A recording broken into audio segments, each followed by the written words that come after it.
سگ گروه نجات در زیر ویرانه‌های یکی از مهمانسراهای تایوان 2 شخص زنده را پیدا نموده مورد قدردانی مردم کشورش قرار گرفته است.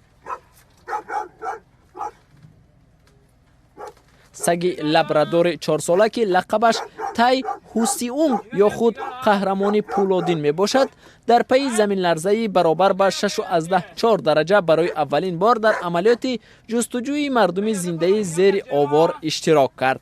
زلزله 6 فوریه حیات کمش 12 نفر را از بین برده بیش از 270 کس را زخمی بر جای گذاشت. در این حادثه چندین راه و بناهای شهر هوالین تخریب شدند. تای هوسیونگ در زیر ویرانها 2 خادم امنیتی مهمانسرا را پیدا کرد. هر 2 خادم هتل زنده بودند و با کمک گروه نجات از بیرون کشیده شدند. حالا گوش این سگ قهرمان شمال خورده است و از سراسر تایوان به او نامه ها با آرزو و دعاهای صحتی می رسند.